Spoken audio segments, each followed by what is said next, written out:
Welcome to Chewing Glass, the podcast. I'm your host, Brett Wade. Hello, Clay. Hey, Brett. How's it going? I'm so happy to have you in my space here. My gosh, I want to say it's been too long, but it hasn't been that long. Not But that long, yeah. but we haven't seen each other regularly for a while. So Yeah, and I miss that. I really do. You know, we were chatting just before I hit the big red button here about like how excited I was about this interview. And it's kind of weird to call it an interview. It's like this isn't a job. Right? Yeah. You know, it's like I really just like our time. You know, I really I find you such a fascinating person, and people are going to get to know you in a short bit here. But before we get started, before we came into the space here and set all of this up, you brought a book here, and you said, "Hey, just before we get started, I want to read something." And I'm looking over at this book, and it says, "Touching Peace, Practicing the Art of Mindful Living." And of course, wow, like this speaks to me and the author too. I'm not going to say any more. I'm going to let you take it away from there. This is our intro. Clay brought this book. Go for it. Well, yeah, you. One of the questions you said you wanted to get me to talk about was about Buddhism and my connection to Buddhism, or the sort of how I discovered it, if you will. Yeah. So that's why I brought this book. So I guess I'll just, before I even get into that, I'll just sort of explain what my connection at 52 years old is to Buddhism. So 52. You look like 25, man. well, that's what I think. That's what we say on the radio, right? Like, face for radio, and anyways.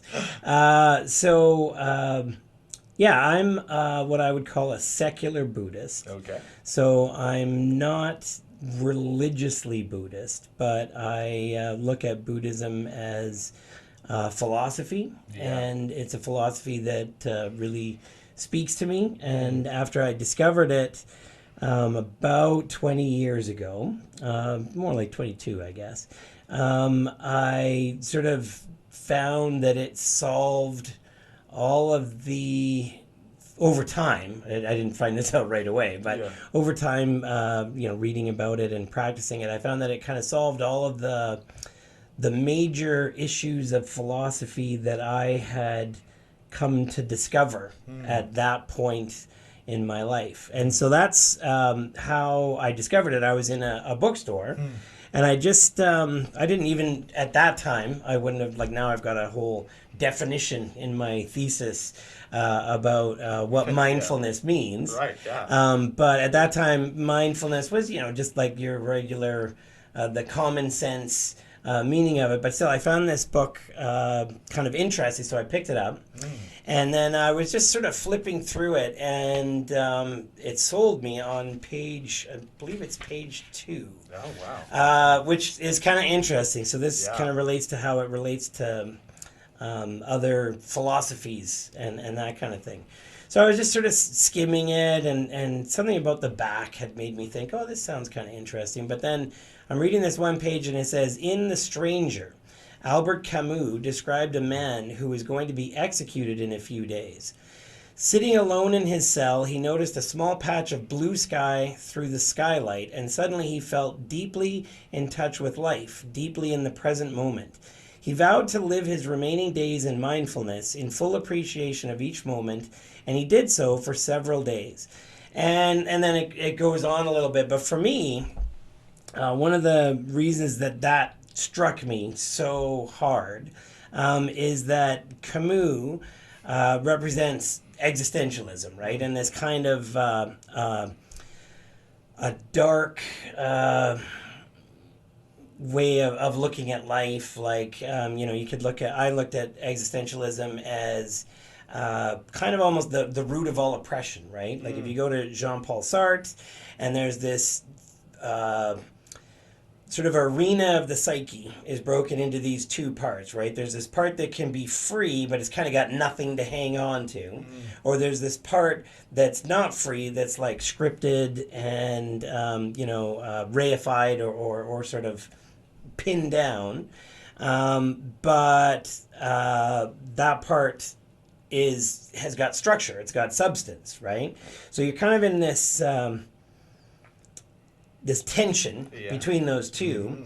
And then when you look at Simone de Beauvoir, his partner, and she takes those same ideas and she applies them to society, right? Okay. So the second sex is about basically that divided arena of the psyche and applying it to society. So you've got the second sex being women who are kind of pinned down by men, by the patriarchy. And so they're limited and they don't have freedom. And they're sort of set up as the other, right, is the idea. So that kind of defined as something so that men can be, like women are hysterical, so that men can be rational, and so on, right? And to me, this is the way all oppression is set up, through this kind of existential self-other dichotomy, this right? tension of quote-unquote opposites. Yeah. Which aren't really opposites, but anyway. They aren't opposites, but that's the way that we have set them up in our Western psyche, right? Right, for sure. So, anyways, this book was taking Camus, and I had actually just read The Stranger or The Outsider. It depends on which translation you look at, right? But I just read it like a few years before, or maybe just within a couple of years of picking this book up, and so it was kind of fresh, right? And to me, it was like a really dark, like, take on life and that kind of thing. And Camus has also written about I think it's the Myth of Sisyphus. And I just read it, yeah. Oh, did you? Yeah. Okay. Camus is like one of my favorite philosophers. Yeah, well, so interesting that he was so he's the thing that got me into Buddhism, strangely enough, right? Interesting. I didn't know that. Oh, okay, because, the Myth of Sisyphus is one of my favorite books of all time. But it's still a pretty dark topic, right? Like an argument against suicide. I don't think so, actually. I didn't get that. Oh, honestly. okay. Yeah. Not to get... You and I could talk for... I'm sure we can. How long do we have here? We have, only have an hour. But, we could talk for a long time. But I'll just say this about the Myth of Sisyphus, because it actually really altered my way of thinking, even at 52 as well. We're the same age. That's hilarious. And it really altered my way of thinking, because the Myth of Sisyphus, what I got from Camus was, first of all, frustration. Like when I was reading it, I was really frustrated because he talks a lot about the essential frustration. No, he uses the word, it's this beautiful word he uses, and it is, I'm going to have to look this up again, but he sort of talks about this essential frustration where man, in quotations, wants to have meaning, so it's like existential, right? It wants to find meaning in life. Sorry, it's the absurdity, right? Yes. The absurdity. Yeah. And in fact, that word is used, I'd have to look it up. It must be a million times. He's big on the word absurdity. I know, and it took me a long time to wrap my head around absurdity. So he talks a lot about... Although he probably says it with a French accent. Yeah, I don't know. Obviously, I read the translated version, right? So, but he talks about the absurdity where you're trying to find meaning in a life or a universe, in fact, devoid of meaning. And once I kind of got my head wrapped around this word and how he's intending it, it just changed my whole way of thinking. That's what it is, right? It's absurd that we try to find meaning in a meaningless life. So as you said, he's sort of like trying to defend suicide. But there's so much in that book. And I guess the other frustrating part, though, I had with it was like the title, The Myth of Sisyphus. Like everyone knows the story of Sisyphus.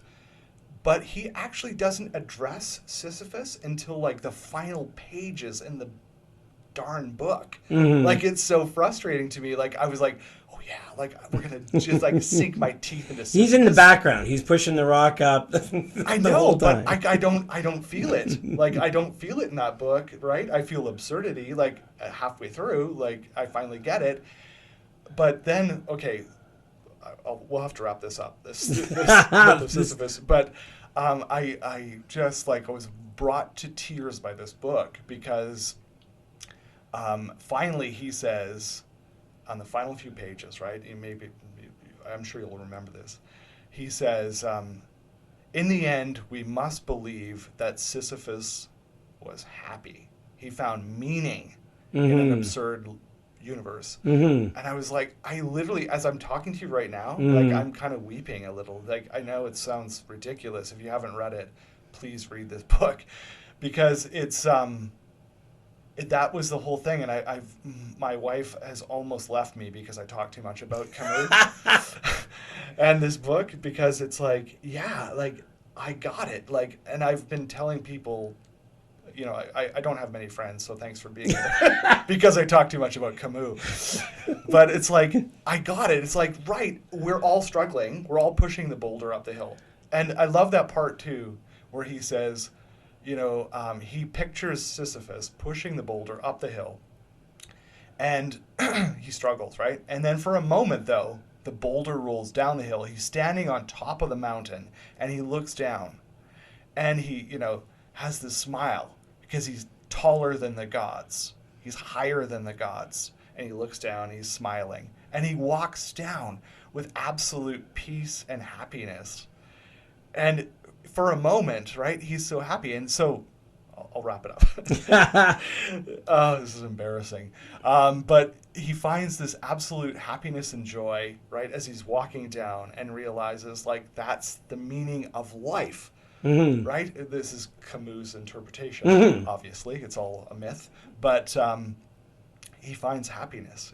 And, like, to me, it's like, that's life. Right there is life. Right? Well, and so that's kind of like the whole Buddhism thing, right? Is like you don't need to believe in the Vajrayana, you know, like the Dalai Lama's, you know, thing with hungry ghosts and all of these mythical things. You don't necessarily need to believe, you know, even necessarily in the Buddha as a historical figure.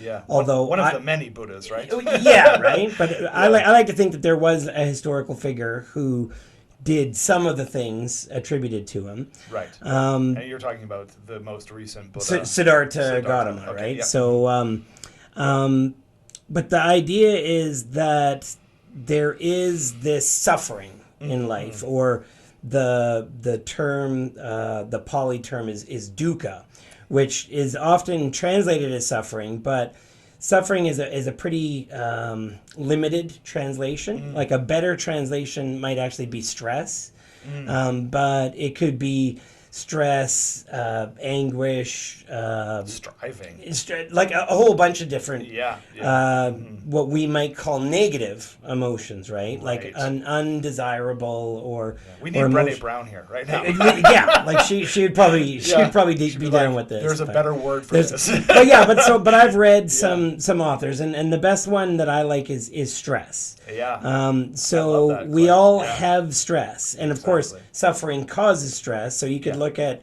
as stress as kind of a good umbrella term that describes this thing that Buddhism is getting at, that we all experience. And like you talked about striving, so striving or craving as some, like part of the problem with Buddhism is that you had all these European writers going and looking at the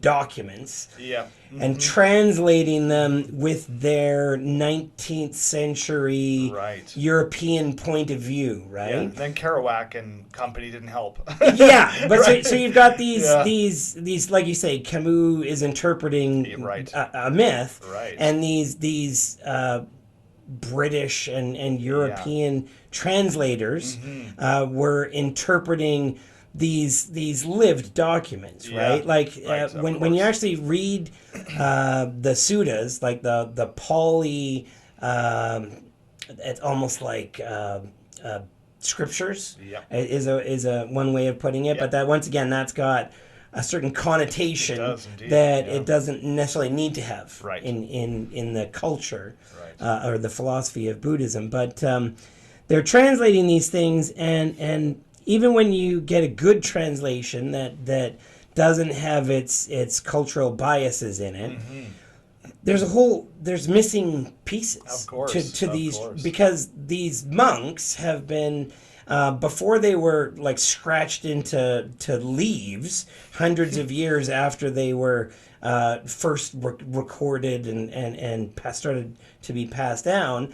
It was an oral tradition, right? So they spent hours trying to memorize these things, and you're trying to do it. There's all of these structures that are meant as an aid to memorization, Right. but that don't really give any substance. It's so interesting, like how, not to cut you off, but Yeah. how all, I want to say religions, but I don't think that's really fair, but religions, philosophies that we know of today, if you think of like Islam, if you think of Christianity, you think of Judaism, you think of Buddhism, it's like they have that similar kind of history, right? Where around 500 BC, for all intents and purposes, they started off obviously with like oral, right? And then there were these learned people who eventually wrote them down, and and eventually, if they stuck, because I'm sure,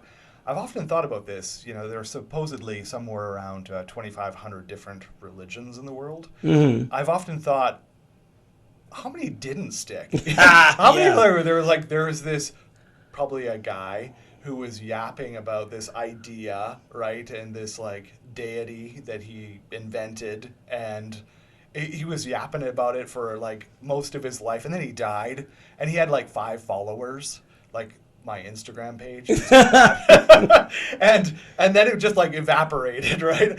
Anyway, Well, and even if you think about the religions or the approaches to life, for lack of a single word that doesn't have the same connotations as religion. Yeah. But what about the ones that were a woman who was yapping? Exactly. And then she was killed. She had some power. Yeah. And then some guys came in and they course. decided that they didn't want this woman having power because maybe her power was horizontal, and she was trying to share it. Right. And that didn't work out for the hierarchy that they had in mind. So you're right. How can we profit from that? Yeah, in a lot of cases, they just killed her or put her on a stake or threw her in a river and saw if she floated. Right. I mean, there's a lot of religions, approaches, philosophies that not only were lost, but were actively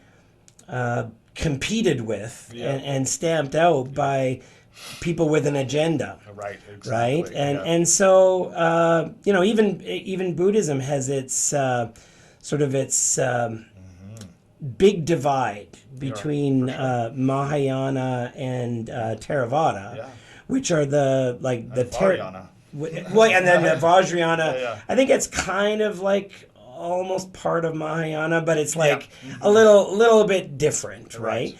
But the Theravada is more what we might call conservative. Yeah. And then Mahayana is a little more broad. Yeah.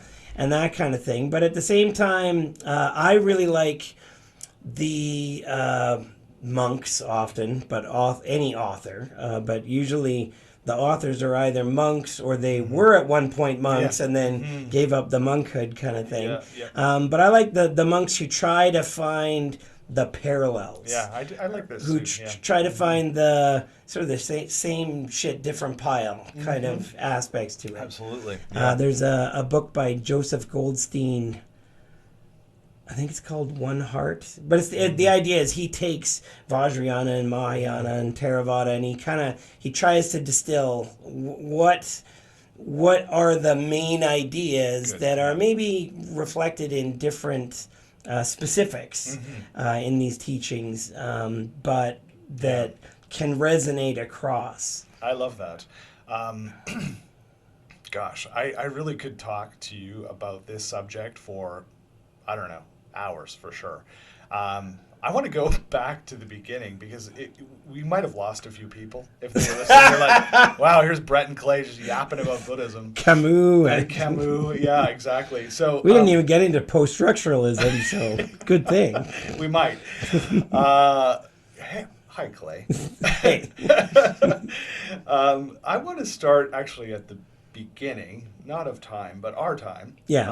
Our time together. And I was thinking about this just briefly before we set this up, which we were trying to set up for a long time. Well, a while. Yeah. Busy people, busy lives. Everyone has them. Anyway, I was thinking about how we met.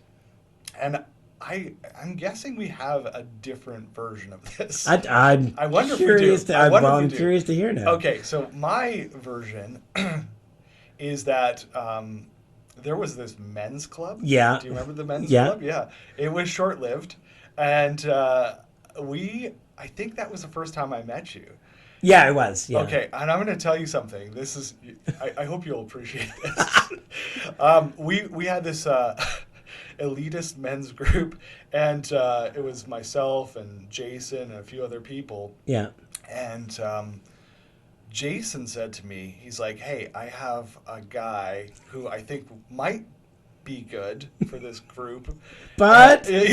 But. I saw that coming. He said, but, his wife says, it might be challenging. I think that was the word. His wife says. Yeah. That's funny. I know, because I think... This is why I have no friends. Because right. if I have a potential friend, my wife says, wait a minute. Yeah. This guy's challenging. Wife. This is why we're together. Right, so... this is why she's always kicking my shin under the table. Exactly. Anyway, so... I was like, oh, I'm interested. Right? Because I don't know about you, but it's like as soon as somebody says, oh, this guy's crazy or whatever. His wife threw him under the bus. Yeah, I'm like, oh, I have to meet this person. And sure enough, you were as advertised.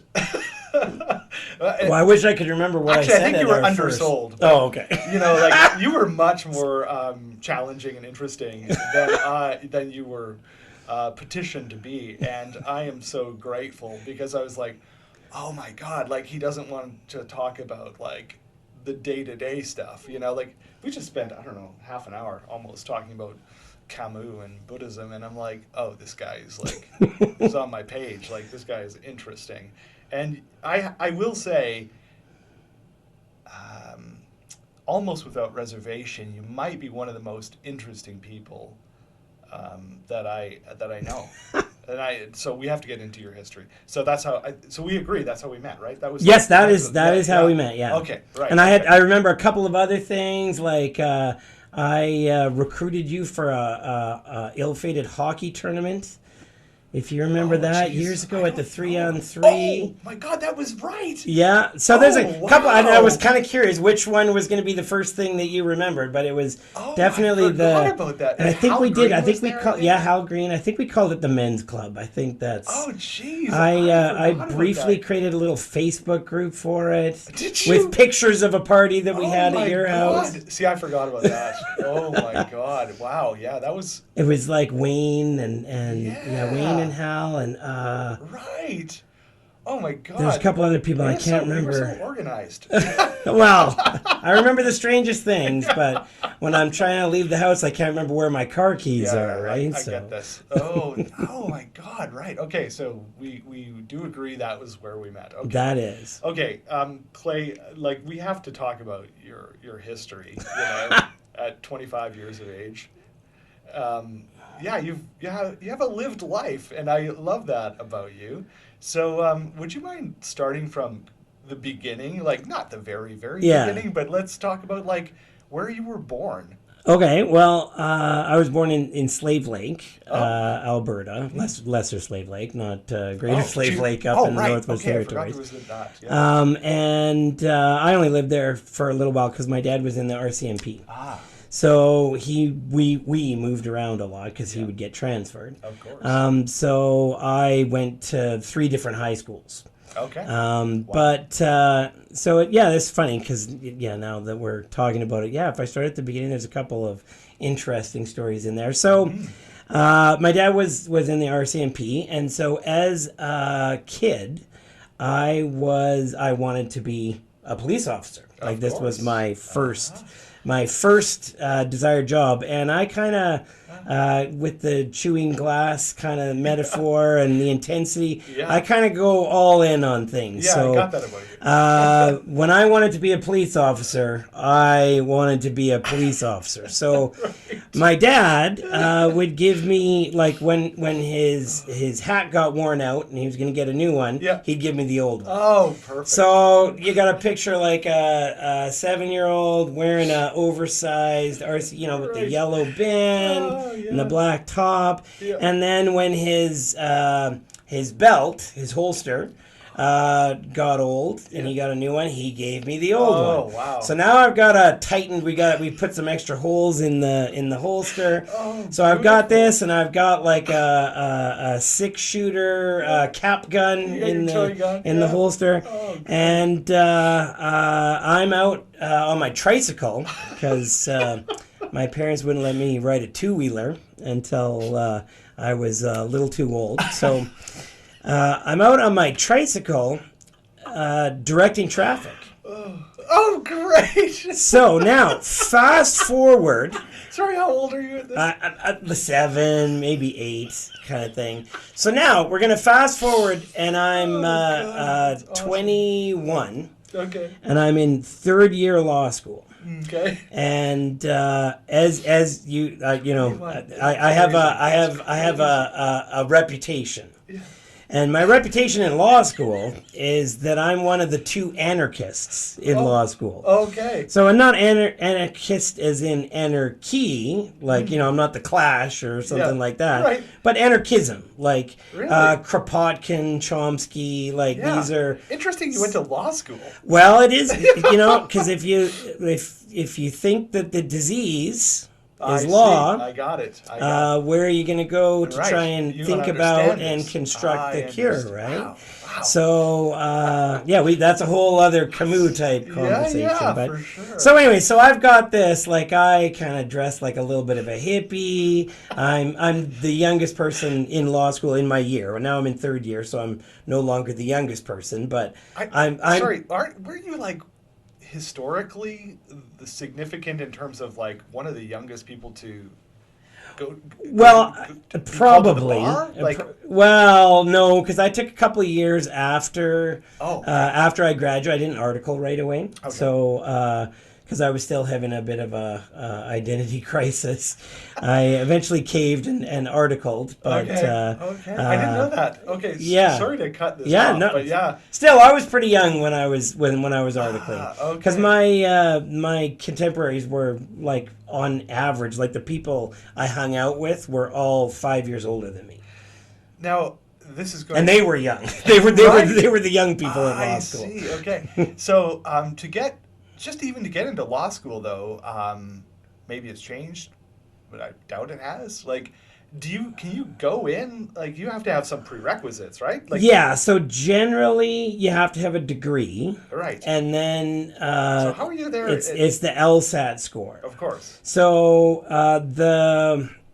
in some cases you can get in after 3 years of a degree. Oh, okay. Yeah. And in rare cases you can get in after 2 years. Okay. And so that's where I was. So I got in after. Where did you go to college, university? I did 2. Well, so here's the other weird thing. So I'm a teacher now. Yeah. And I was a lawyer then, or a law student then. But the 2 years that I did before that were in honors physics. So no way. How did I not know this? When I went to university, I wanted to be an astrophysicist. Of course you did. Yeah, of course. Yeah. So there was a brief period. So I wanted to be a police officer. There was a brief period between grade 6 and grade 8 where I wanted to be a physician. Okay. And then I discovered that surgery was literally cutting people with knives, and I was like, I can't do that. And also I discovered astronomy. So I basically, there was a period of, so another little funny story. I haven't even got to the best part about that. I thought you were interesting before. That directing traffic story. I've got to make sure to finish that one. But there was a period of time where I thought I was going to have to learn Russian. because as in grade 10, no internet, right? So the only place you can research things is at the library, Yep. where all the books are like 10 years out of date and stuff. Yeah. So I'm researching what you need to do to become an astronomer. Okay. And I think it must have been some weird aspect of the space race, right? Oh, sure. Because this is the 80s, so it's course, not yeah. too far removed from the space race. So it literally, the things I was reading was saying a prerequisite to become an astronomer was you needed to learn Russian as a second language. And also the good part was going to be the best observatories in the world are in Hawaii because of the elevation. And so I'm like, okay, bad news, I got to learn Russian. Good news, I'm going to work in Hawaii. That hooked you. And I'm living in Macleod at the time, so this is this place of 2,000 people at the end of a highway in northern Alberta. God. So, speaking of Macleod, okay. Man. So there's this guy who was in the RCMP who knew me from when I was a 7-year-old directing traffic, but I had forgotten about that. And then he also knew me in Macleod. So he worked for my dad. Yeah. So my dad was probably a corporal, Okay. and this guy's superior officer, or whatever you want to call it. But they were also friends. This guy was a friend of the family. But so I'm 7, and he's starting his career. So he's at least maybe 15 years older than me, kind of thing. So. Yep. Early 20s. Yeah, 20s, that kind of thing. And then when I'm a kid, like in middle school, he's got his own kids, they're Right. babies and stuff. But so I've met this guy. He's a friend of my dad's, and so the friend of the family. I've met his kids, stuff like that. And then I can't remember if he was also. No, I think he just came to visit us in Macleod. But anyways, then he retires from the RCMP and goes to law school. Oh, okay. So when I'm in 3rd year, he's starting 1st year. But you got to picture, this guy's like okay. 15, so he's in his mid-30s at this point, kind of thing. Is that relationship? And so here I am, the resident anarchist, totally. I'm against police violence, all this kind of stuff, right? Rightfully so. I'm, well, no, but I mean, I'm on the Charter of Rights and Freedoms should keep out all the evidence, and I'm on the opposite end of the police spectrum. And this guy comes, and we have a close, not close, but a comfortable relationship because he's a friend of the family who's known me since I was 7. Yeah. And he tells everybody at law school about how the first time he met me, I was directing traffic. Dressed as a police officer. Dressed as a police officer out in the middle of the road. So he's going to his first day at work at his new detachment. Oh. And he's like, who's this kid out in the road? God. So suddenly your facade is evaporating. My facade was evaporated. I'm the forces of law and order. Yeah, exactly. I'm a meter maid. It's who am I? Everyone's like, he's this hippie. No, What, Clay? He argues with the profs about this stuff. Oh, man. Oh, God. That's brilliant. Okay, I didn't know this. Yeah, well, I mean, I don't always remember it. Right. So I'm so curious about so many things here, but I just want to. One of my amateur passions is physics, believe it or not, and I want to talk about what lit you up about that, because it's not common. By the way, I should also admit that in high school I wasn't lit up about anything except triathlons, but I certainly wasn't lit up about physics. So this is a later in life thing, but. What lit you up? Why were you so interested in physics? What was the thing? Well, to me, the whole, the connection. People might even say that, well, that's weird that you were into science, and then you were a lawyer, and then you became a teacher. And I'm also not a specialist teacher in high school. I'm a middle school. I teach grade 6, so I teach 11-year-olds, and I teach them 4 different subjects, and before that I was an elementary teacher who taught them everything, right? So I'm not like a nuanced teacher. I'm there's nuance to the craft, but I'm teaching pretty general stuff. Yeah. So the connection is this striving for truth, right?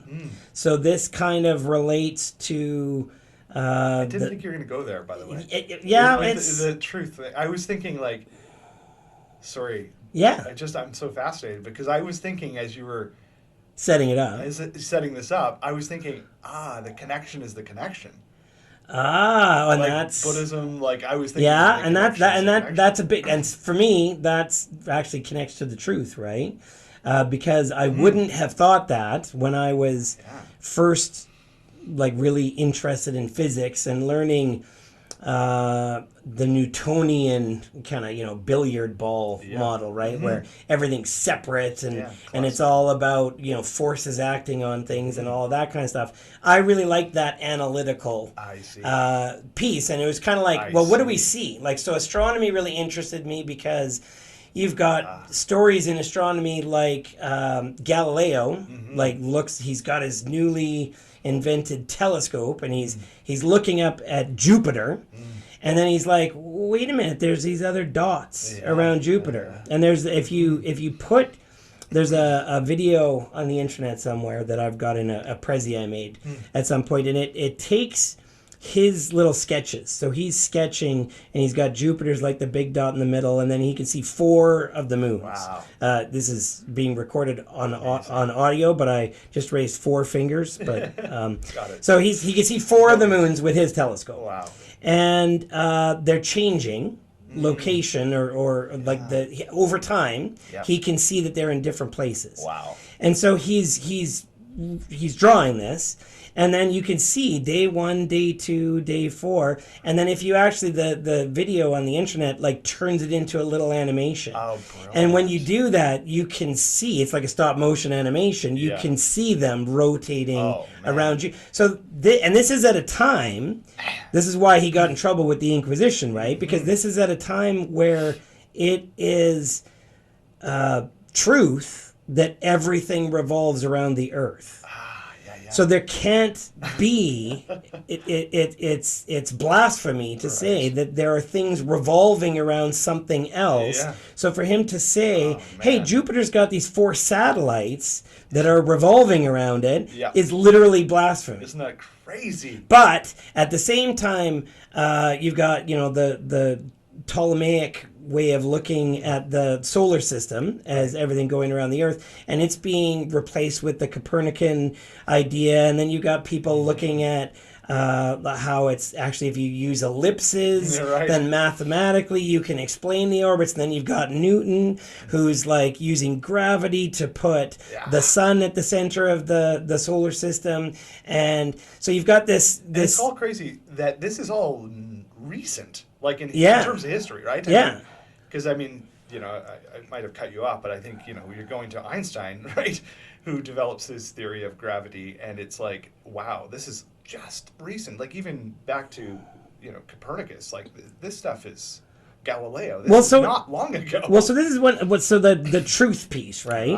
And so this is something that I've told my daughter, because she just started university this year, and I'm like, take advantage of those opportunities. So I tell her, because I loved the things I was studying and that kind of thing, but it was hard work and a bit of a grind. But the thing I remember most about my first year of university, it was 1987, and so it was the 300th anniversary of Principia Mathematica. So that's Newton's big thing that took the Earth out of the, and that's not that long ago. No, and that's what made me say it. So it's merely 300 years. So at that point, what he was doing is he was saying, and it was earth shattering, right? Almost literally. He was saying that because before then they thought that the heavens and the earth were 2 different realms, right? And he was saying actually, this apple falls because of gravity, and the planets are moving in a different way than the stars in the background because of gravity. So he's saying gravity puts them around the sun, and gravity makes this apple fall. So he's saying that on this micro, for lack of a better word, this Earth realm, gravity operates, and in the heavens, gravity also operates. So it was things like that were like, I wanted to like crack open, because when you learn about astronomy, you kind of go, whoa, we're pretty small. Yeah. Right? Like, exactly. and so, like, I remember when in grade 8, when I started learning about these things, like, I remember once looking at the moon. It was one of those things, you know, you can see the moon in the daytime sometimes, and just going, wow, that is like so far away. But at the same time, it's so close to us compared to the sun and compared to everything else. And here we are, we think that us pushing this boulder up the hill is such a big deal, and we're really quite small in relation to everything. Yeah. Right? That's such an important perspective now. But like, great to have that perspective when you were so young in high school. Like, I definitely did not have that perspective. Even just I didn't have the heart of it yet. So I had this scientific, the curiosity, clinical, like, we're small. Yeah. But I didn't have, like, you know, have you Carl Sagan's Pale Blue Dot? Oh yeah. So I didn't have that heart. So to me, and Carl Sagan was like, you know, a big thing for me. I had the Book of Cosmos, this big thick book, and all of that imagination. But I use Pale Blue Dot in my teaching a lot. It's one of the themes, right? And strangely enough, I use it in social studies. But it's when we're learning about the global village and how, you know, we're all connected and stuff in the global village. And then I play Pale Blue Dot. And I really sort of pump it, right? I'm like, I tell them all about Voyager 1, and I tell them about the Where is Voyager 1, by the way? Well, I think it... Does anybody know? I think it left the solar system. So we can't track it. I think we might get very periodic. Oh, really? Okay. But it's so far away that it takes quite some time for anything to get back. The signal comes back. And I think at some point the battery's going to die. Oh, yeah, and, for sure. you know, I haven't read about it in a while, so maybe it has since the last time I read about it. But still, the Carl Sagan part is that he said to NASA, like, we're going to turn the camera around. And they're like, oh, that's a lot of work. And he's like, no, this is big.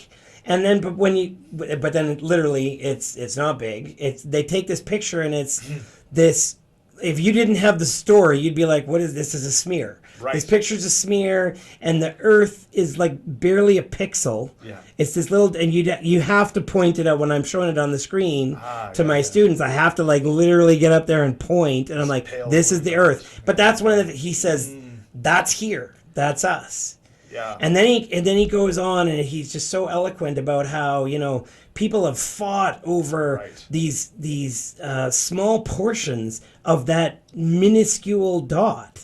That he says the rivers of blood that have been spilled, right? Brilliant. And so he's talking about you know, how we're fighting as humans over this thing that's so small, and we're all so in it together. Yeah. So this leads to the connection piece. I see. So over time, I went from a more mechanistic, sort of Newtonian, everything separate, and we got to analyze everything, to really understanding that we're all connected in you know, superficial ways, but also when I look at Buddhism and the philosophy that represents in very deep ways as well. So you came to this awareness prior to going into university then? Like, no, that's what I mean. Like, I had a very mechanistic, very... Even in law school, though, you still had this sort of... Well, so that's almost how the two pieces connect, right? Nice. So I had this, like, the physics was this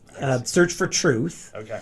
And then the law school was this search for justice. And I know that sounds kind of naive, really, justice, but I was 19 when I got into law school. Jeez. So I had this idea that this is where you go to talk about justice, to think about how to be a just society. And of course, not really, but at the same time, there are those discourses. Like, those discourses are a part of the training you of the law, right? Yeah.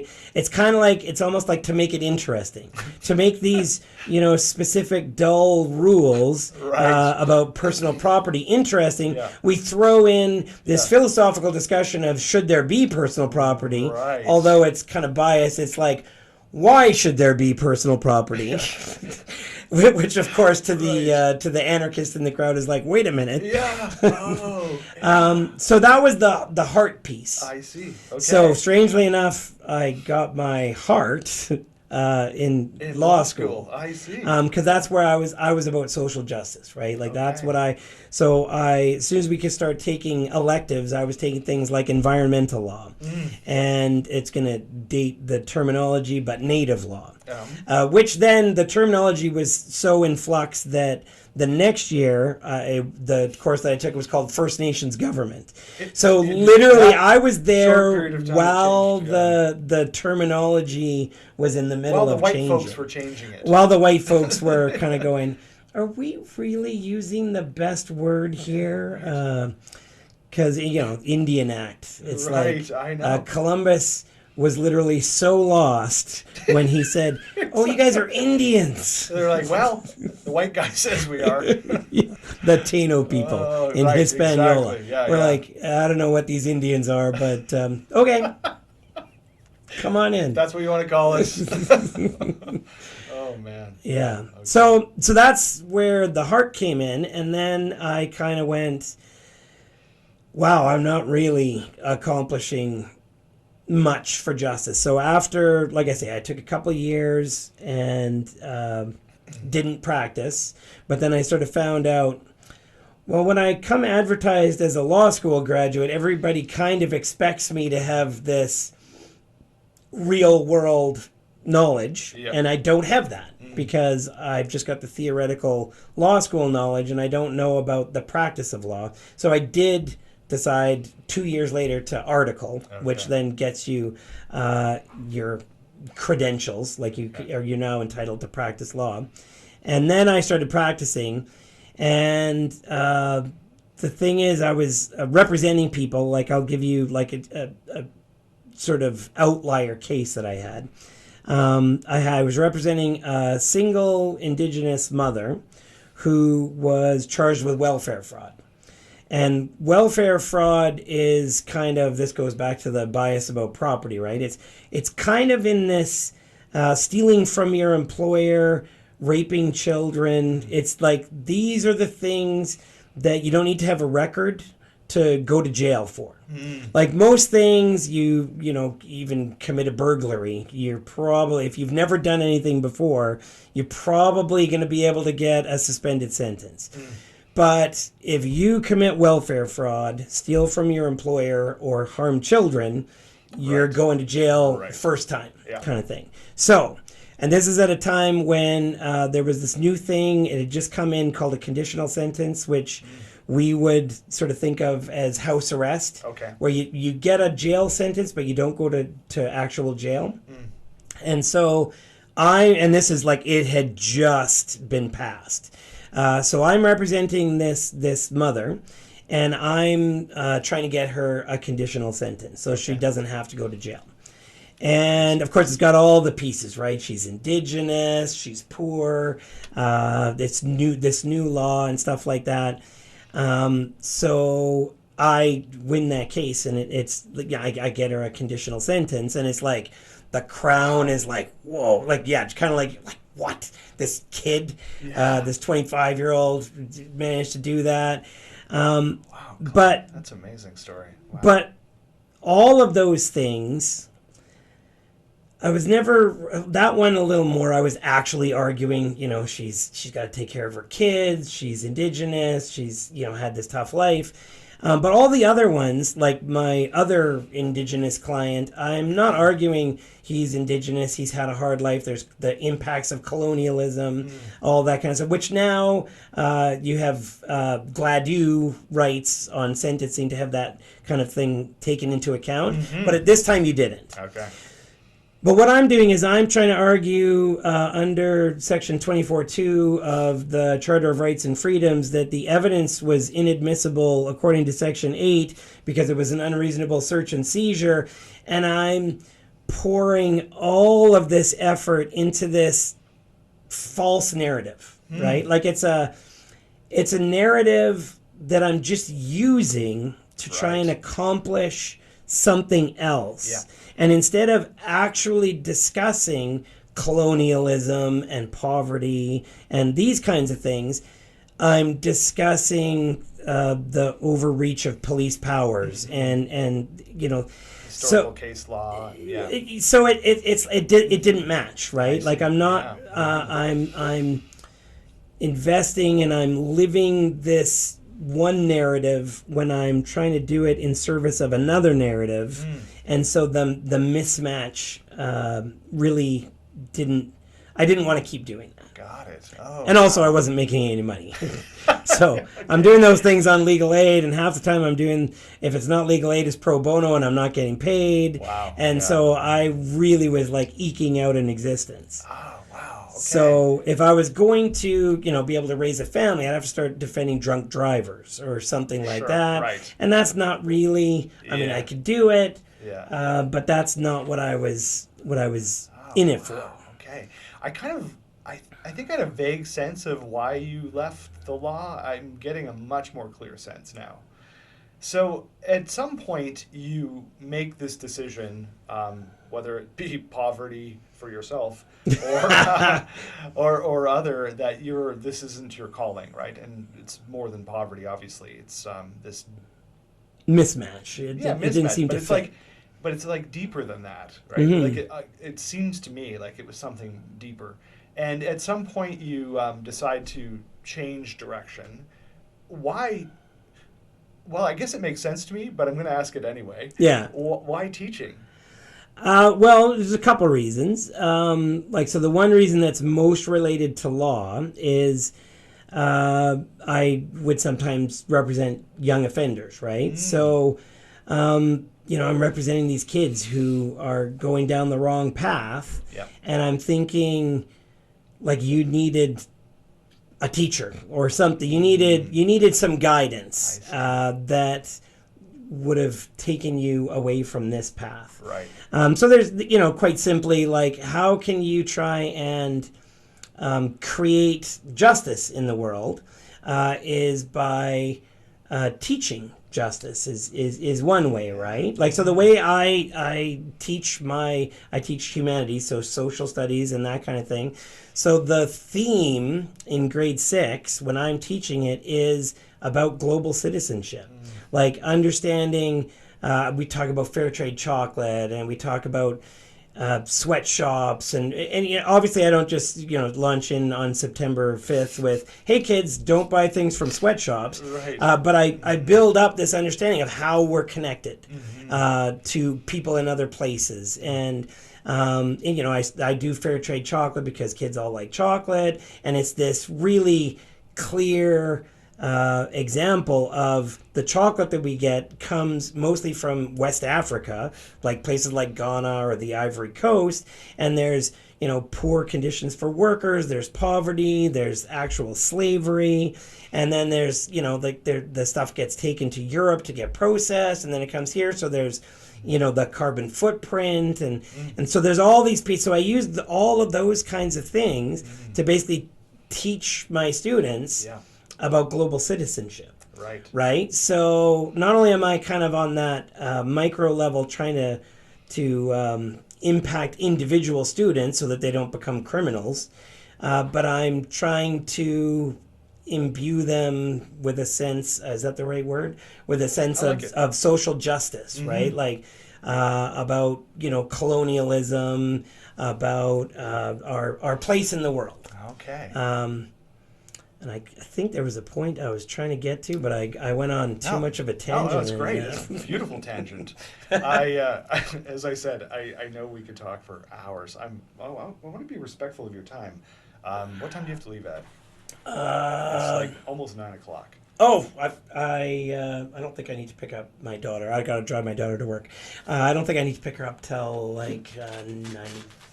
If I leave here at 9:30, it should be good. Okay, good. Oh my gosh, we have to do more of this. For sure.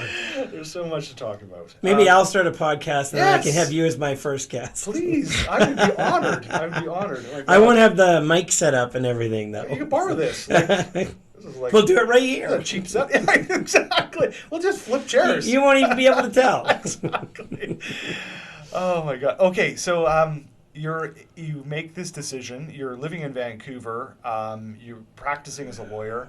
That this isn't your match, I think was the word. Mm-hmm. It wasn't a match. Then you decide to go to back to school. Mm-hmm. Where did you go to school? It was at UBC? No, I went to Malaspina, which is now called Vancouver Island University. Right. Okay, so are you living there at the time? Well, so I was in Vancouver, Yep. and that's where I was practicing for like 2.5 years. So I only had about a 3-year career, Yep. so to speak, as a lawyer. Yep. And then I moved to Nanaimo and got a job at a firm. And it was like a 6-month probation period, and they didn't realize. They thought that I was on probation and that I was just wanting to obviously, continue on. Yep. But it was also a real probation period for me to make my final decision.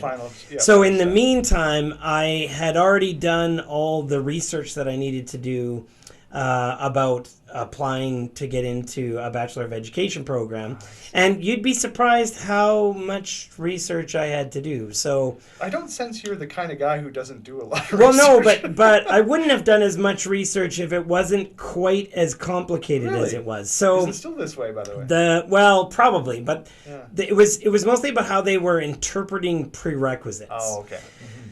So, like I had a degree, so I had my 2 years of physics, of Bachelor of Science, but I didn't finish, Okay. right? So I didn't have a Bachelor of Science, so I had a Bachelor of Laws. So I did have a degree, but it's not one of the degrees that the education program is looking for. Sure. And then I can't imagine there are too many people who had a lot of... yeah, I know a couple people who were teachers and became lawyers. Right. And Aurora is one of them. I know more of that. Yeah, I know a few of that, but yeah, it's probably doesn't go that way too often. Yeah. But so the prerequisites, the one big prerequisite that was holding me up is that you needed to have Canadian. I can't remember exactly. It was different at different universities. Like Simon Fraser had one thing, UVic had a different thing, UBC, Vancouver, because there wasn't UBC Okanagan then, had a different thing. But it was essentially social studies. Okay. Like they either needed 3 credits of geography and 3 credits of history, or 6 credits of history, or something like that. And so I'm literally contacting my professors from law school, and this is before I had email. So I'm like literally phoning and or writing letters to say, can I get the calendar description of constitutional law and history? Oh, God. Because I want to say, yeah, I took a full year of constitutional law and history. Does that count as Canadian history? I also took Native law and First Nations government, and basically what we looked at was Canadian history. Wow. But literally, UBC and UVic and Simon Fraser weren't going to accept that. How about that? I was going to have to take a full year of like first year history. Right. So I actually started, I think it's open learning, whatever the correspondence is. I actually started. I took that too. And I got paralyzed because I'm at this point, so just to, not to, toot my own horn.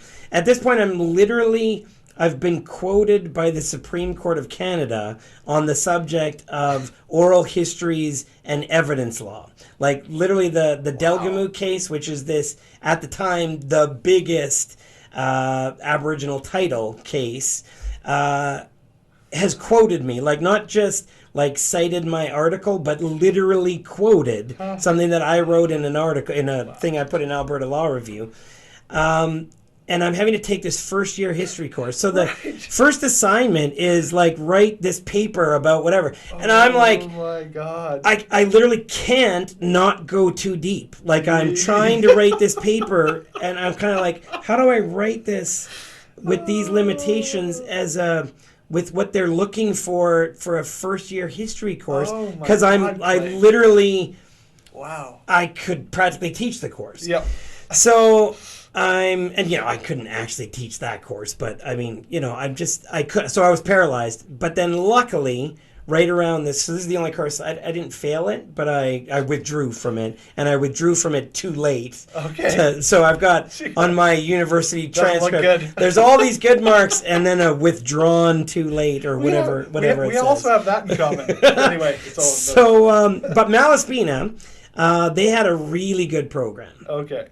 And regardless of whether they had a good program or not, they were going to count constitutional law and I history see. as Canadian content because they didn't need history or geography or whatever. They needed Canadian content. I see. So essentially I went to Nanaimo because that was the only university. But you were that there would- anyway, too, right? I was there. I was there. Well, that's actually why I chose to go to that firm. Oh, I didn't know So that. it really was. They thought they had me on the ropes. They were paying me $30,000 Oh, yeah. a year. Big So money. very Big very money. very little.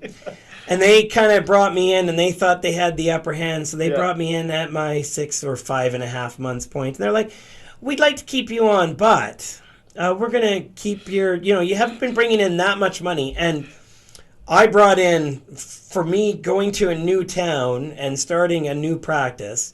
Like I was literally ambulance chasing at the as duty counsel. Like I signed up for all these duty counsel things so I could basically hand out my card to criminals, right? So I actually did quite well. But they actually, when I was doing that, they're like, where's Clay? He's not in his office. Oh. It's 10 o'clock and he's not here. Meanwhile, I've gone straight to the courthouse and I'm trying to get clients. So Wow.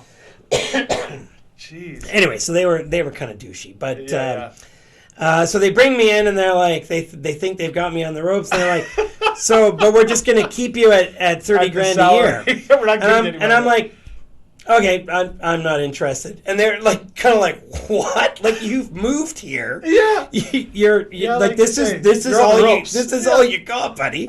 Like what do you mean you're not? We can throw in a little more. Yeah. We were just sort of starting there, and I'm like, no, I'm going to school Oh, that is awesome. because I had meanwhile applied and gotten in. Okay. So this is it was a World Cup year, so I should be able to remember. It's 1998. So I'm hanging out with. So now I've quit my job. This is soccer, by the way.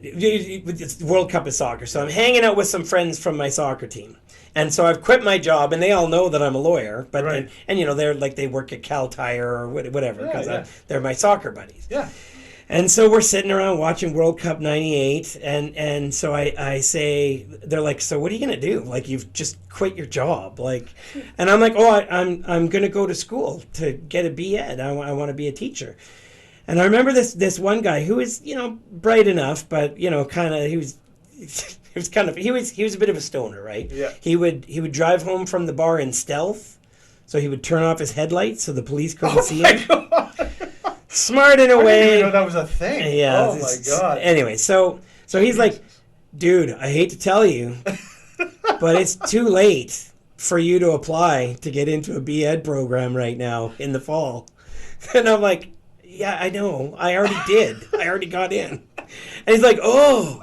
Well, he knew that much. What? No, I know. That's what I mean. Kind of smart because if I was just flying by the seat of my Right, pants yeah. and just quitting my job and Yeah. thinking I was just going to go on September 1st and say, Yeah. I want to start a B.Ed. I'd like to get in, please. Yes. But no, I had kind of thought it all through. So. Right. Okay. And I really was kind of like, okay, am I going to go back to school?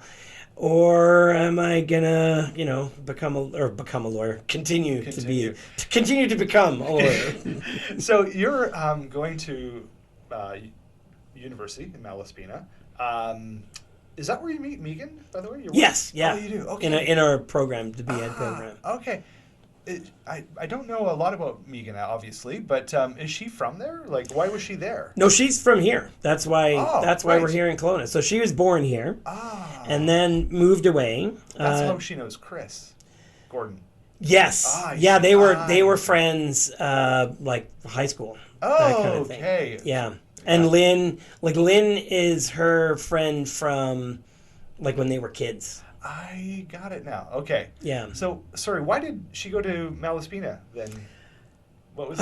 You know what? I think you should talk to your wife. Well, Clay. no, I was gonna say. I'm gonna get her on the podcast. I was gonna say we'll something get to else, this. but I now remembered that it was basically because she had done a different kind of research. Okay. Instead of researching what was the one program that was going to take her, she was researching what are the philosophical approaches to each of these programs, and she liked the Malaspina philosophy. Come on. No, seriously, Like, that's you she. two are, like, she really is meant for each other. Oh, and she is like the most committed teacher that you could imagine. Like she lives. And that says a lot from you. She lives and breathes teaching. She is a teacher from the ground up. Oh my God, you guys Yeah. are like. So yeah, you- so you guys literally, are, like, made in the stars for each other. yeah, we get along pretty well. don't- But yeah. she researched what was the best fit for her in terms when of she an hears this, education Clay, program. she's going to be like, "Wow, my husband." Well, she'll be like, he hesitated for a second there. He had to think about it. I'm passing notes to Clay right now. Say this, Clay. Kicking my shit Yeah, under the table. exactly. Oh, okay. So you do that, and where was your first job as a teacher? Chilliwack. So okay. Same with Megan. I'm assuming. yeah, well, and so we decided to do everything together. I almost actually got a job on Haida Gwaii. Oh. Wow. But just the isolation and that kind of stuff. Yeah. So Chilliwack was hiring, and Megan and I, and then this other friend of ours from school, we all got hired in Chilliwack, and then we were there for like 3 years. Yeah. And then basically when she got pregnant with Sadie, we decided that we wanted to be closer to family, so that's why we moved here. Gotcha. So her parents have lived here the whole time, kind of thing. And she's got an older sister who had moved to Vancouver and then was back here and lives here now. And then she's got a younger sister who is currently living down in Steveston, like on the Lower Mainland. Yeah. Okay. All right. So you come to Kelowna. I'm just looking at the clock here, and a couple of subjects. There are so many things I want to talk about, but you're teaching here in Kelowna. You started off was it elementary school you started with? Yeah. Yeah. Okay. And now you're grade 6, so I guess it's still technically elementary school. Is that? Well, it's interesting. So it's technically, in terms of the curriculum, I suppose it's technically elementary school, but it's grade 6 in a middle school. So it's a middle school model. Yeah. And it's more authentically a middle school model than the Kelowna middle school model has been, because they used to have 7 to 9, and some schools still are 7 to 9, but it's really meant to be more like 6 to 8. Okay. So I'm teaching at a middle school, but I teach grade 6, and but we do have like 2 teachers. So there's me and another teacher, and then we've got basically 2 groups of students. Okay. So I teach half the things, the humanities half, and my partner teacher teaches the science and math, which is strange that the physicist doesn't teach math, and science, but. Yeah, I don't sense that you're kind of ignoring it, though, in your personal life. I imagine you still have some passion for it, right? Yeah, totally. So I want to talk to you about, and I put this in my list of suggested topics, and we haven't really talked about hardly any of them. We spent half an hour on Camus. But I want to talk about, weirdly, Kung Fu. Okay. Because, it's something I don't know a lot about, and I love that you're passionate about it. And as I recall, correct me if I'm wrong here, but I think you got into it because your son was in it? Yeah, for sure. Okay. Yeah. So you're taking him to Kung Fu, And so this is how long ago that you started this? How long ago was that? 9 years. 9 years ago. Okay. Yeah. So when you made a decision, and again, you research everything, right? So you decide, I'm into this. So you start going to take lessons. Yeah. And did you like it right away? Like, what was it like for you? Here's the thing. So I didn't actually research it too much. Okay. So basically, my research for that was kind of twofold. One is my son, who's like, I think he was kindergarten, because he's going into grade 9 now, and it was 9 years ago, right? So he wants to be a ninja. So he's going to this thing, and of course, Doesn't everyone? It's like super cute, and so we're in the parent observation thing, and really what I'm noticing is the instructors, and I'm noticing I just love their way with the kids, and I love the approach that they're taking, and they are all pretty fit, and so I'm like, sort of check out my dad bod, and then the other thing is that one of my main things for exercise at that time was I was playing ball hockey. We played ball hockey together. Yeah, I was playing at Sunplex, and it was getting a little too violent. So basically, there was like bench clearing brawl, and I had grabbed somebody to just sort of hold them. And then somebody else grabbed me, and it was a mess. So and there was a couple other things, and I was like, I don't want to keep. I'm gonna end up getting hurt or there something. There are no scouts out there. I know. So I had to quit ball hockey. So I'm there's a bit of a gap in my fitness life, and then I'm going. These guys are fit. Hey, this is kind of fun. Like, let me give this a try. Okay. So I do, and that's all the research I had done. Okay. Meanwhile, then my son decides that, being a ninja is taking a little too long. There's also mini rugby and soccer. And there are no throwing stars. And he no nunchucks. Yeah, he was a pretty busy, active kid. So kung fu fell off for him, but I was just getting into it. I see. And so really for me, it was the approach that the school takes. So the kind of kung fu that I do is called Wing Chun. Yeah. And the school is Great Way Martial Arts. And shout out to them because like it has literally been life-changing. That's awesome. So and it's of all like the things, Clay. And then so one year I did as my personal pro D, I wanted to learn about growth mindset. Okay. And so I was kind of like I was learning about growth mindset, which is this idea of growth mindset versus fixed mindset. A fixed mindset is someone who thinks that you're set, your intelligence is set, your skill set everything's pretty static. You're either good at something or you're not. You're either smart or you're not. And so then people who are smart they have a disadvantage as well because they think, well, I don't want to try something new and take a risk because I'll look dumb because I'll be new at it, and so I don't want to do that. So an example that the developer of the idea, she gives the example of John McEnroe, right? So people who are really good but don't want to take risks and look bad. It's also bad for the people who are on the other end of things because they're like, oh, I'm just no good at this. Right? Your classic, I'm not a math person, that kind of thing. But growth mindset is this idea that you take on challenges, you have persistence, you take risks, you learn from your mistakes, you learn from constructive criticism, you welcome it, in fact. You're like, you don't get like, no, I'm going to defend myself against you. You're like, okay, I'm doing this wrong, let me figure out how to fix it.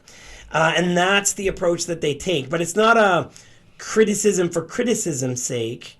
It's like all the criticism is based on getting better. And so, like, don't get me wrong, it's not all criticism. Like, there's a super positive approach, but they really embody this philosophy of growth mindset. Cool. And so, as I was learning about this in my professional life, I'm applying it. Yeah. It's like right before my eyes. I'm like, oh my goodness, this is what I'm reading about in this book. That's great. And then it's just, like it's good fitness, but the skill, Yeah. like the practice of Wing Chun is one of these things that really goes with the idea of growth mindset, because even the thing that, like, I'm learning new things all the time, obviously, but even the things that I've known for like 6 years, I can always get a little bit better at it. Oh, yeah. So something I think, oh yeah, I can do that. I can do a Bill Sow or whatever it is. I like one day my Sifu will say, "Oh, Clay, when you're doing your Bill Sow, make sure to do such and such." I'll be like, "Oh, yeah, you're right. I had forgotten about that part, or I let that slide." Yeah. And so it's just this idea of always trying to get better. Like even my Sifu, who is like this crazy, skilled, fit, strong, wise person, is always getting better, even though he sort of seems like he's at the pinnacle. Yeah. Like I've literally talked with him about this, and he is always trying to get better too. Cool. So even the person at the top isn't sort of resting on their laurels and going, I figured it all out. I figured it all out. He's working on it. And Yeah. you know, the next person down from him is also getting better all the time. And so they really embody this idea of growth mindset. When we were texting a little while ago, you said you were going for your black belt. Has that happened yet? Not yet. Okay. That's a bit of a process. But the way the grading or the belt system goes at Great Way is early on in your journey. There's like quite periodic. Like I'm going to say it's like every 3 months you get a new belt. Okay. So you go from white belt to green belt to advanced green belt, and then you figure out at some point that there's levels. So it's level 2, and then level 2 advanced, and so on. And then when you get to level 6, you get a gold jacket and a black sash. So it's not a black belt. I see. So every school has their own kind of way of doing it. Yeah, and they're all kind of arbitrary, right? Yeah. But at that point it becomes like fewer and farther between your gradings, and they're also more nuanced and that kind of thing.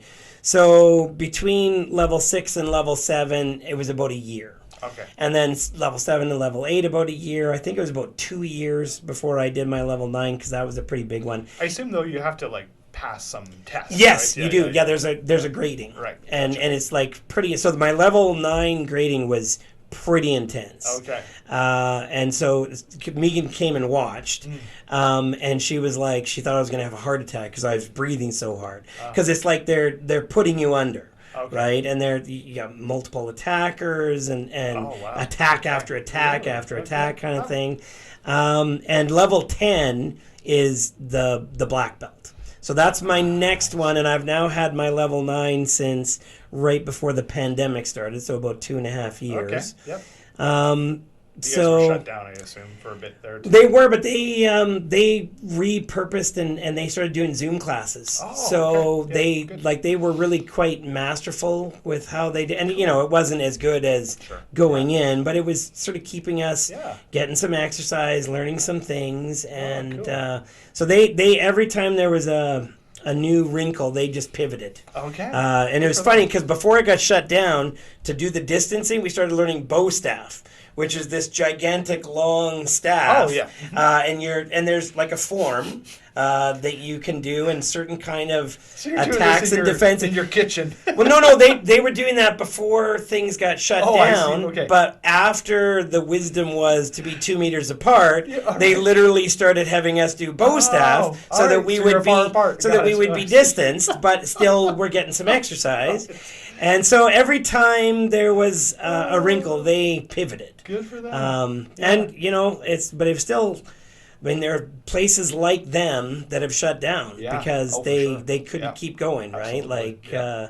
this is somebody's livelihood and how Yeah. they're paying their mortgage and everything. Of course. And Yeah. it was. I'm sure that the pandemic years were tough for them, but Yeah. they did what they could to keep the students learning and growing Cool. throughout it, kind of thing.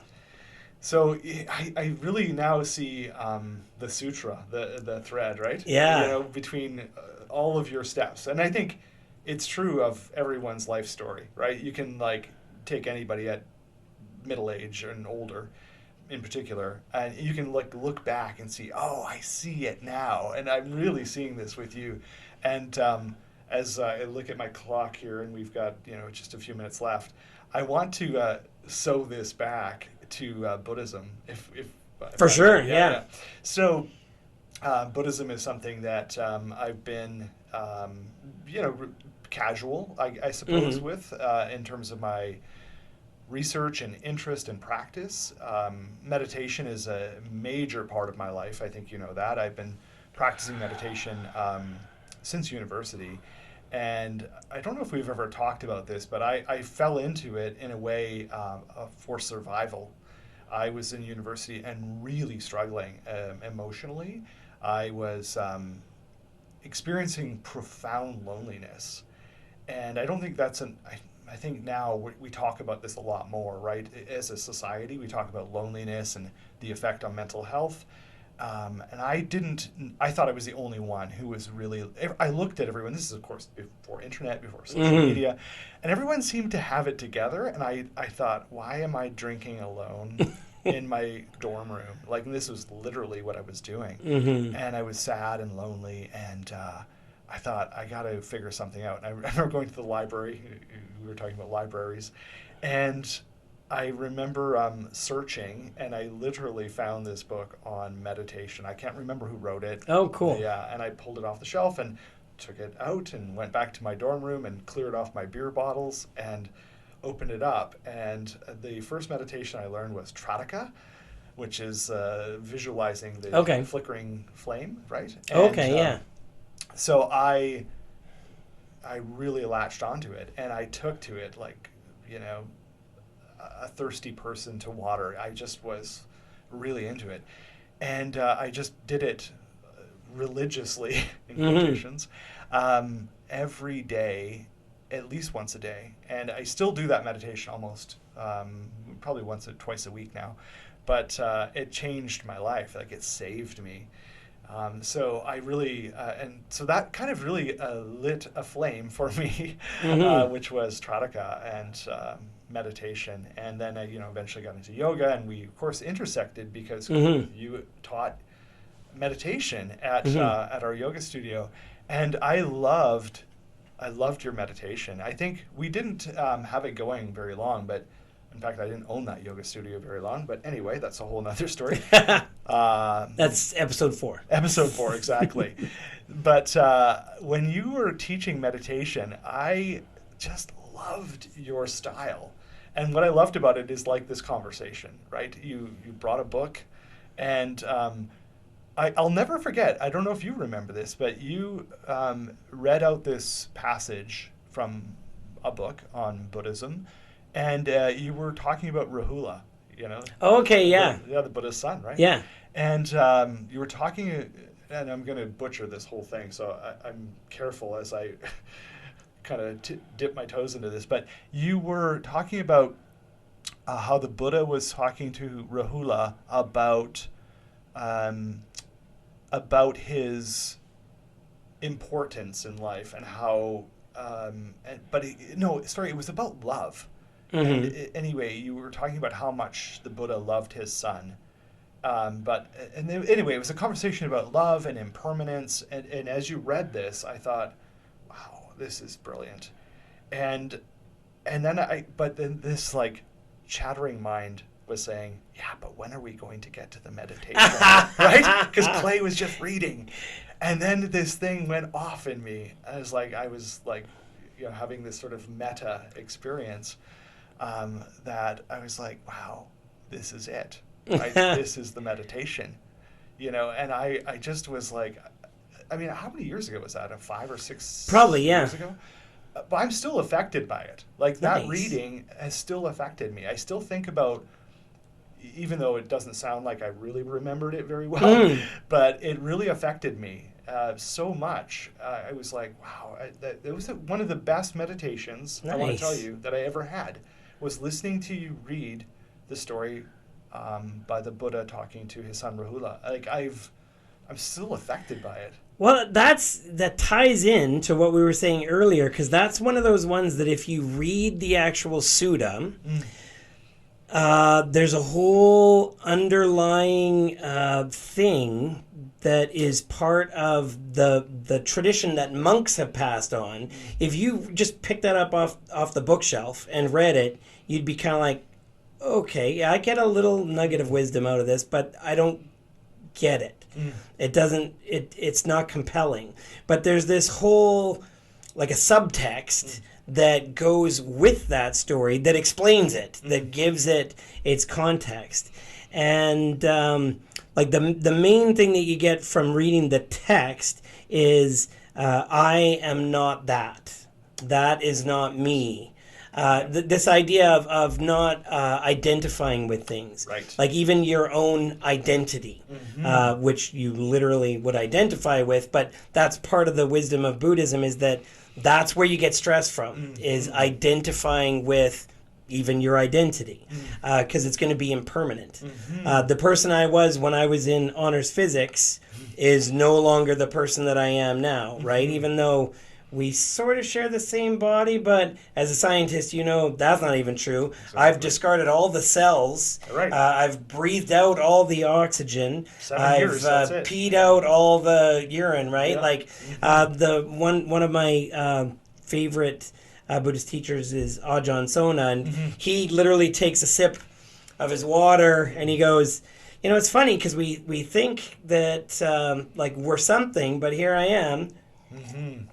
Takes a sip of his water and it's like, now I've got more. And in a little bit, somebody might be disgusted when I pee it out, but it's all just flowing, right? It's just, it's where we are the wave that things are flowing through, right? Whether it's thoughts, consciousness, feelings, memories, cells, bones, like all of these things are just flowing, and we're this kind of nexus that things are sort of going through. So Ajahn Sona, he is the monk at Birken Forest. Birken Forest. Yeah, so just outside of near Merritt, Kamloops. Like it's out there, like on a logging road. Yeah, okay, kind of thing. Yeah. Have you been back in a while? I haven't been there in years. Okay. I've been meaning to. You know, the pandemic is you need 10 one days thing. too, And, right? I definitely try to make it at least 5 when I go there.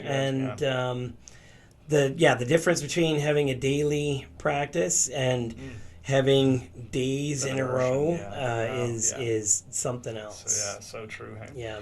Can you talk about your daily practice? Is it deliberate, or is it sort of a way of being, like, or both? There's a little bit. My daily practice is nothing to write home about it at this point, but I do a bit of walking meditation, and that's kind of I'm usually so tired that if I try and sit, I literally fall asleep.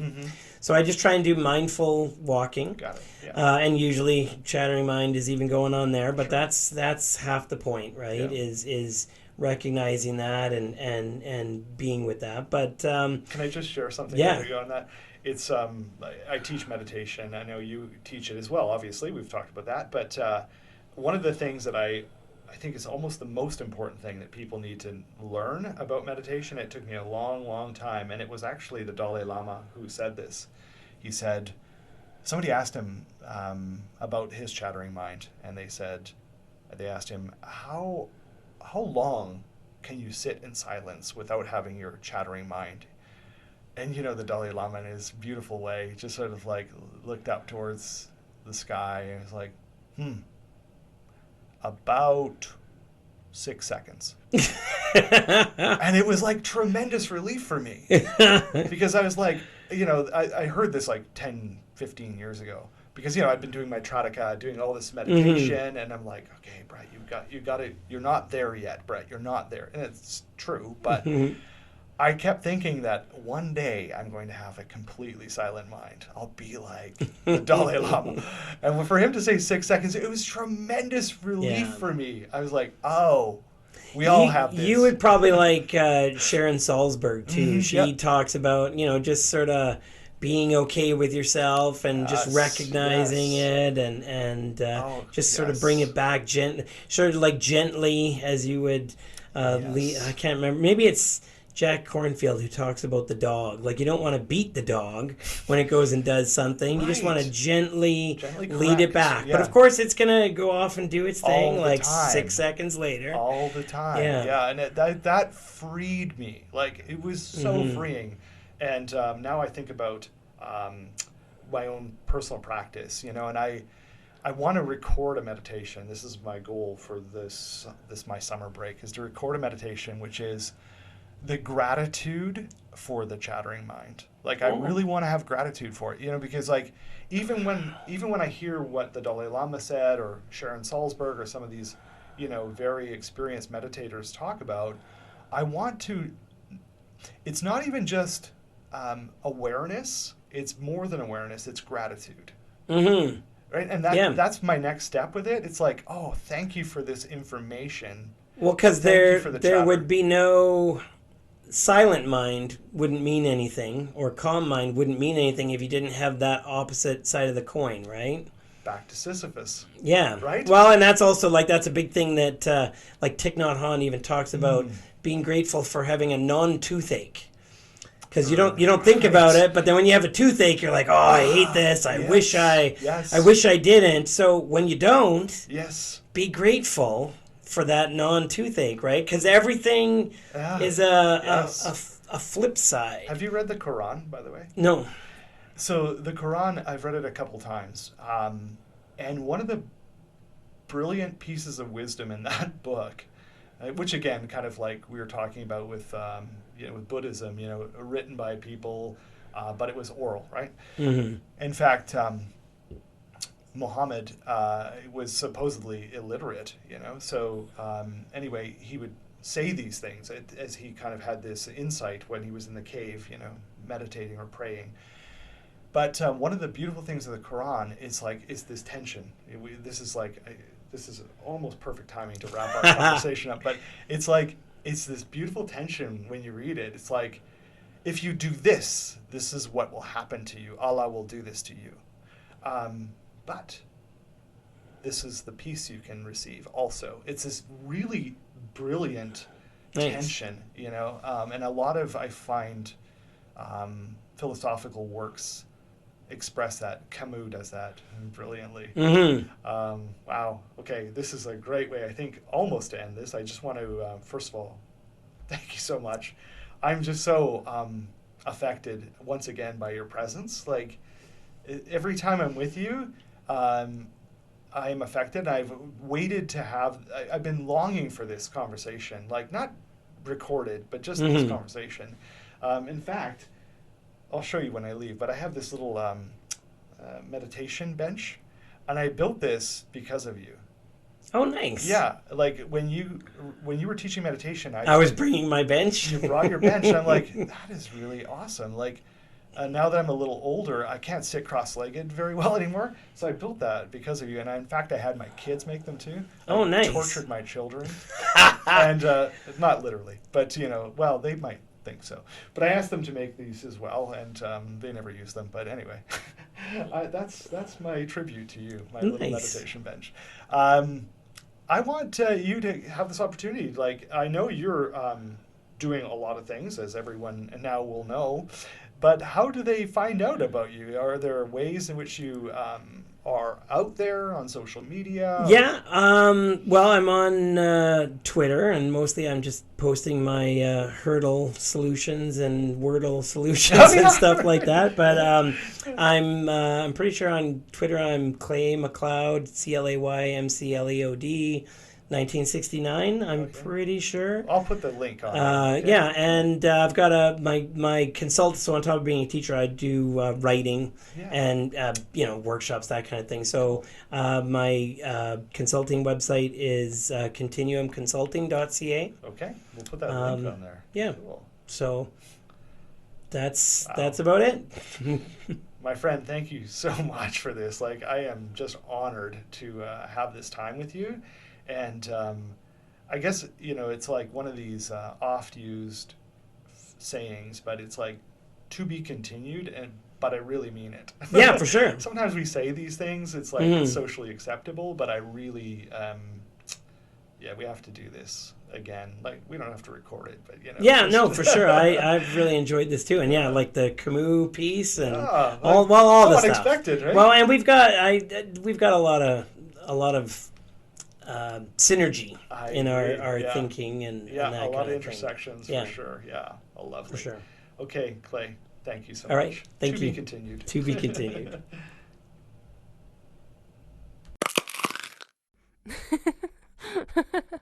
I hope you've enjoyed this episode of Chewin' Glass, the podcast. I've been your host, Brett Wade. For more information about this podcast and other projects I'm involved with, visit brettjwade.com.